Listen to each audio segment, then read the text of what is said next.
নমস্কাৰ, জয় হিন্দ, জয় অসম। এটা বহুতেই ভাল খবৰ লৈ আহিছোঁ আপোনালোকৰ মাজলৈ। পুনৰ আৰআৰবি ফালৰ পৰা নতুনকৈ পোষ্ট মুকলি কৰি দিয়া হৈছে 2025 বৰ্ষৰ কাৰণে। 6238টা পোষ্ট মুকলি কৰি দিয়া হৈছে আৰআৰবি ফালৰ পৰা। টেকনিচিয়ান পোষ্ট মুকলি কৰি দিয়া হৈছে। যদি আপুনি পোষ্টসমূহত আবেদন কৰিম বুলি ভাবিছে তেনেহ'লে ভিডিঅ'টো শেষলৈকে চাই থাকিব, অলপো স্কিপ নকৰাকৈ। এই পোষ্টসমূহত আপোনালোকে কেনেদৰে আবেদন কৰিব, আবেদন কৰিবলৈ আপোনালোকৰ বয়সৰ সময়সীমা কিমান দিয়া আছে, লগতে আপোনালোকে এপ্লিকেশ্যন ফিজ কিমান কাটিব লাগিব, এডুকেশ্যন কোৱালিফিকেশ্যন কিমান লাগিব, সম্পূৰ্ণ তথ্য এই ভিডিঅ'টোত আলোচনা কৰিম। ভিডিঅ'টো শেষলৈকে চাই যাব, অলপো স্কিপ নকৰাকৈ। যদি ভিডিঅ'টো ভাল পায় এটা লাইক কৰিব, আৰু মোৰ চেনেলটোলৈ যদি প্ৰথমবাৰৰ কাৰণে আহিছে তেনেহ'লে চেনেলটো ছাবস্ক্ৰাইব কৰি ল'বলৈ নাপাহৰিব। লগতে ভিডিঅ'টো সকলো বন্ধু বান্ধৱীলৈ শ্বেয়াৰ কৰি দিব, যাতে সকলোৱে প্ৰতিদিনে জবৰ আপডেটসমূহ পাই থাকিব পাৰে। ভিডিঅ' ডেছক্ৰিপশ্যনত মই এপ্লাই লিংক আৰু নটিফিকেশ্যনৰ লিংক দিছোঁ, আপুনি নিজে চেক আউট কৰি ল'ব।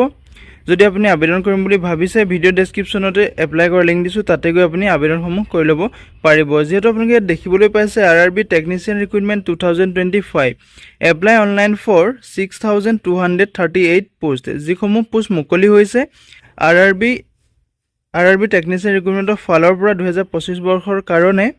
এই পোষ্টসমূহত আপোনালোকে আবেদন কৰিম বুলি যদি ভাবিছে আবেদন কৰি ল'ব পাৰিব। যদি আপুনি ইণ্টাৰেষ্টেড হয়, এলিজিবল হয়, আবেদনসমূহ কৰি ল'ব পাৰিব। ইয়াতে ফুল ডিটেইলছটো কৈ আপুনি চাই যাব ভিডিঅ'টো শেষলৈকে, অলপো স্কিপ নকৰাকৈ। ইয়াতে আৰআৰবি টেকনিচিয়ান ৰিক্ৰুইটমেণ্ট 2025ৰ ডিটেইলছটো হৈছে আপোনাৰ ভেকেঞ্চিটো আহিছে ৰেলৱে নৈ ভৰ্তি 2025 এণ্ড 2026 2025-26ৰ কাৰণে ৰেলৱে নৈ ভৰ্তি মুকলি কৰি দিয়া হৈছে। ইয়াতে অৰ্গেনাইজেশ্যনটোৰ নেম হৈছে ৰেলৱে ৰিক্ৰুইটমেণ্ট বৰ্ড আৰআৰবি। ইয়াতে পোষ্টসমূহ হৈছে আপোনাৰ টেকনিচিয়ানৰ পোষ্টসমূহ দেখিবলৈ পাব। ভেকেঞ্চি ডিটেইলছটো হৈছে টেকনিচিয়ান JRI ছিগনেল 183 আৰু টেকনিচিয়ান JR 36055।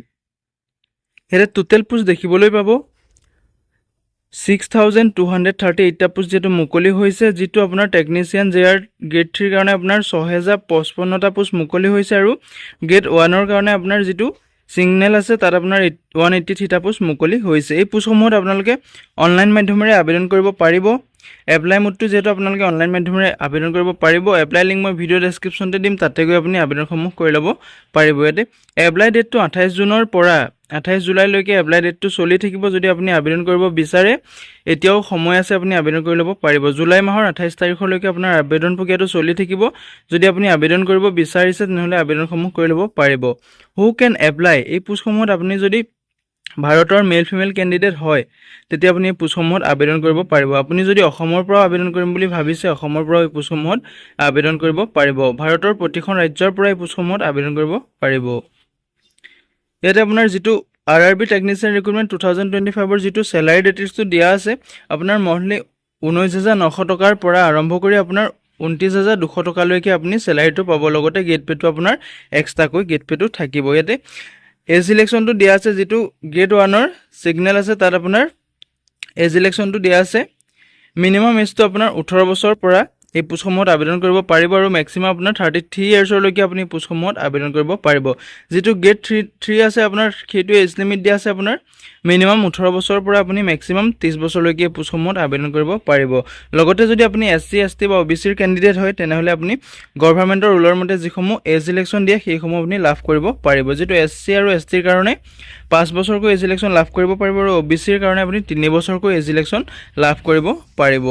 ইয়াতে এপ্লিকেশ্যন ফিজটো দিয়া আছে। যিসকল জেনেৰেল আৰু OBCৰ কেণ্ডিডেট হয় তেওঁলোকে 500 টকা এপ্লিকেশ্যন ফিজ কাটিব লাগিব, আৰু যিসকল SC ST PWDৰ কেণ্ডিডেট হয় তেওঁলোকে ইয়াত 250 টকাকৈ এপ্লিকেশ্যন ফিজ কাটিব লাগিব। পে'মেণ্ট মোডটো আপোনালোকে অনলাইন মাধ্যমেৰে পে'মেণ্ট কৰিব পাৰিব।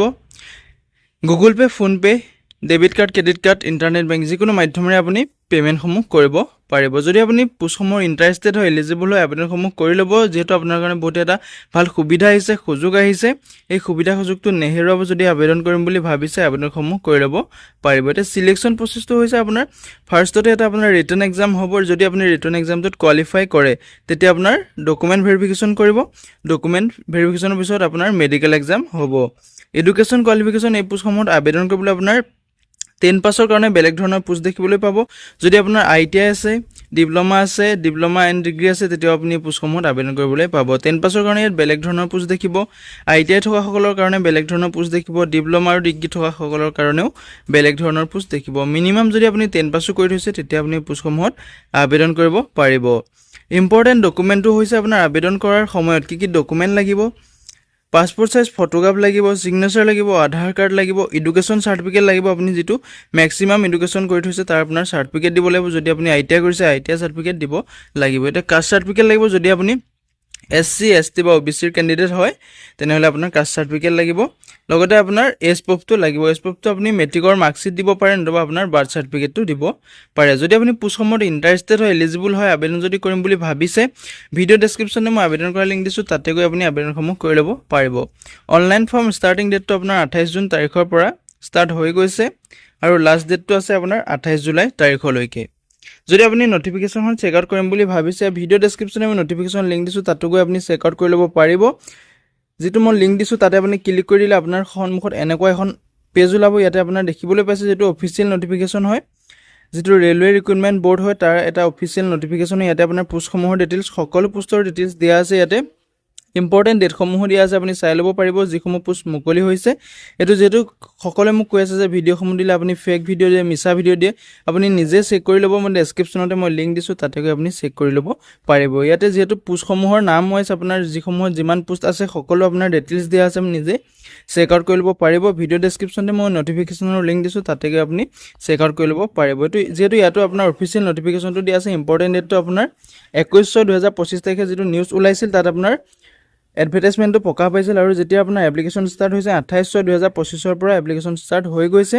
আৰু 28/7/2025 লৈকে আপোনাৰ এপ্লিকেশন প্ৰক্ৰিয়াটো চলি থাকিব যদি আপুনি আবেদন কৰিম বুলি ভাবিছে আবেদন কৰি ল'ব পাৰিব এটো কোনো ধৰণৰ ফেক নহয় আপোনালোকৰ যদি ফেক বুলি ভাবিছে নিজে আপুনি চেক আউট কৰি চাই ল'ব তাৰ পিছতহে আপুনি আবেদনসমূহ কৰিবলৈ বিচাৰিব যদি আপুনি ভিডিওটো চাই ভাল পালে এটা লাইক কৰিব আৰু এটা কমেন্ট কৰিব যদি আপুনি মোৰ ভিডিওসমূহ মিছা বুলি নাভাবে তেনেহলে এটা ভাল কমেন্ট কৰিব বহুতে মোক কমেন্ট কৰি আছে যে আপুনি মিছা ভিডিও দিয়ে কিছুমানে কয় অকল অসমৰ চাকৰি খবৰ দিব অসমৰ চাকৰি এখিনি যিসমূহ চাকৰি চেন্ট্ৰেল ওয়াইজত চাকৰি ওলাইছে সেইসমূহটো অসমৰ ক্যান্ডিডেটও এপ্লাই কৰিব পাৰে সেই কাৰণে মই অসমৰ চাকৰি নেদি ইন্ডিয়া যিখিনি চাকৰি আছে সেইসমূহৰ আপডেট দি থাকো যদি আপুনি এপ্লাই কৰিম বুলি ভাবিছে আবেদন কৰি ল'ব পাৰিব যদি ভিডিওটো ভাল পালে এটা লাইক কৰিব আৰু মোৰ চেনেলটো যদি প্ৰথমবাৰ কাৰণে আহিছে তেনেহলে চেনেলটো সাবস্ক্ৰাইব কৰিবলৈ নাপাহৰিব জয় হিন্দ জয় অসম